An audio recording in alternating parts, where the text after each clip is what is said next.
What is up, y'all? It is Isaac of the Dead. I'm going to make this as brief as possible because, my God, am I tired. I am so tired, but we are 5 episodes into the Acolyte, and, yeah, it's getting crazier, ain't it? It's getting crazier, but, I feel vindicated.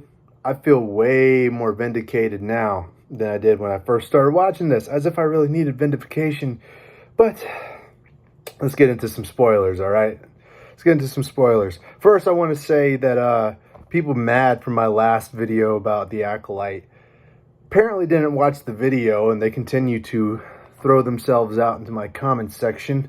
Go ahead, keep blowing me up. I don't care. I actually enjoy it, and I get a good kick out of getting a bunch of views and subscribers. It actually feels really nice, even if you hate my guts. And so today I'm going to deliver the same level of enthusiasm. I'm not even going to edit this video like I don't edit some of the other videos. I'm going to go as, this is just going to go how it's going to go. It's a disaster over here. So this episode starts off right where the last one ended. So we're in a forest, and we black out for a second, and then we find out that victim number 1, Osha, wakes up and she's covered in red sand or spice or whatever it is. I don't know. It's like period blood mostly. She wakes up from that, which I assume is from the forced push, and it's pretty evident that the person attacking them with the red lightsaber, now all the shills and all the Disney defenders out there are saying, well, just because it's a red lightsaber doesn't mean it's a Sith Lord, so it's not breaking canon. I bet y'all look stupid today, huh? Because the dude literally said he was a Sith in this episode. So, I actually personally was wrong. I'll admit when I'm wrong. I thought this Sith person was going to be a woman. I thought it was going to be one of the mothers. In fact, they even alluded to it when Osha says that the only person that has that level of power is her mother. And I was like, dead giveaway. It's one of her 2 lesbian moms.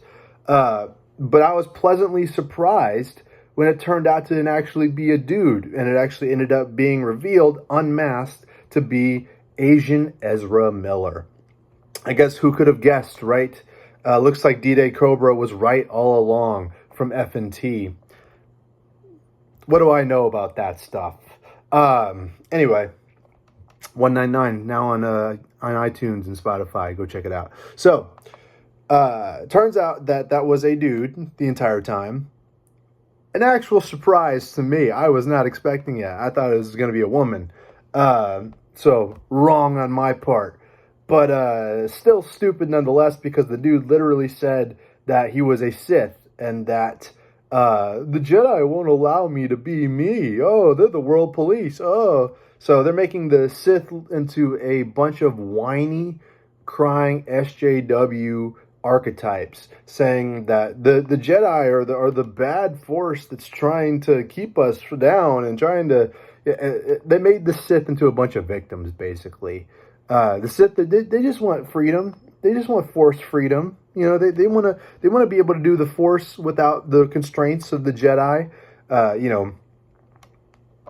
That's kind of why the Jedi exist, is to fight evil, and quite the evil thing for them to say, obviously. But just do whatever you want, right? With the Force, do whatever you want, right? Turns out Soul has a dark side that we don't know about yet. I can't wait to figure out what that is. And then we see, what else? May kind of just meanders around most of the episode, but it's clear that she has a face turn here, and Osha has a bit of a heel turn as well, because when they reunite, basically, May hugs Osha, and then Osha turns on May, because I would say it's intriguing if it wasn't so cringe and boring. At this point in the story, I have to be invested, and I haven't been invested in any of the characters. In fact, when some of them die, I laugh my ass off. Like Yord, the dude named Yord, token gay male, the one who said that Anakin blew up the Death Star. Yeah, he was pretty useless most of this episode up until he got his neck broken. old Jackie with her. It's Daphne Keene. That's X-23 with her yee ass, Mountain Dew haircut. She got stabbed 3 times. I was like, walk it off, walk it off. Reva got stabbed and she was fine. She got stabbed twice and she was fine. You can walk it off, Jackie. We got force healing now. You can use force healing to survive. Don't start acting like you dead now. So, but maybe I'll be wrong. Maybe she stays dead for all I know, or give a fuck really. But let's see. A couple Jedi die, and now that we pretty much learned what we've all known to be true, that Disney, Lucasfilm, and all the shills are a bunch of fucking liars. They're all a bunch of big bait-sucking liars because they said, oh, there's no way it could be a Sith, when the dude literally says he's a Sith. Check fucking mate, dog. You just sat there for months talking about how the fans are racist, the fans are bigots, we're toxic, we're all this bullshit. So now that you're wrong, now things are starting to turn against you. And you can still sit there and be mad. You can still cope in the comments. You can still start calling names on all the different social medias out there. The truth still remains. We were fucking right. And now the tide has turned. I wonder how many of the shills are going to remain, pure to their word to Disney, or how many are going to turn against Disney. But only time will tell for that. You can never really depend on a shill to turn against their masters. So, now, what else is there to talk about in this episode? The lightsaber fights were kind of, it was give or take. Was this the lightsaber fights that they said were going to be better choreographed than the Duel of the Fates? Because I call bullshit on that. As good as the choreographs may or may not have been, because I personally didn't hate the choreograph, but, I mean, it wasn't very good either. The lightsabers looked chunky. Like, I like a good full lightsaber, giggity, right? Like, if it's a good coloration, and it looks good and it can swing well, then I'm all for that. But this looked like they were swinging around baseball bats, as per Disney brand, obviously. But it just looked too distracting to me, and the way that they used them was even weirder. Like, dude, the Sith Ezra Miller guy, he headbutts a lightsaber. How do you headbutt a lightsaber to turn it off? That's the kind of weird, wacky shit. Now, I would normally enjoy that kind of thing if it didn't look so nonsensical and made no combatical sense. If combatical is even a word. Made no sense in combat, basically. And they even admit that in the show. They're like, oh, this guy has no training whatsoever. He's not very skilled at combat. And that's one of the reasons I thought it was a woman. But, basically, Asian Ezra Miller survives. Duh. Duh. Of course he survives. He's got a red lightsaber. He's a Sith Lord, y'all. He's a Sith. May and Osha survive. Soul survives. Most of the other Jedi do not. They don't make it. What else? We see May and Osha, after they have their little, spat, which was basically a Gollum session. It was a session of them Golluming to each other. It was Amanda Stenberg Golluming to herself after she called all the fans a bunch of white supremes. She basically, Osha does the crazy thing of switching clothes with her sister. Yeah, no, May does it. May switches clothes with her sister so she can infiltrate the Jedi Temple with Soul, and she goes off with Soul. And how that little rat thing with pronouns doesn't catch them is beyond me. Maybe we'll find out in the next episode, because it's like a book, right? Fucking losers. So,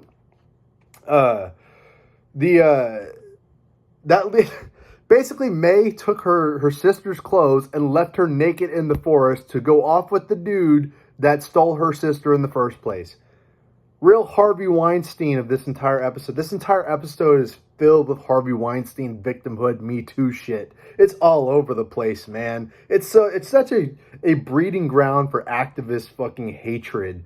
And if I had a care for Star Wars anymore, I would certainly be more mad. I'm just laughing my ass off. It's funny now. It's just funny. It's a parody. Why even bother with Spaceballs 2 when you literally have a perfect parody right here?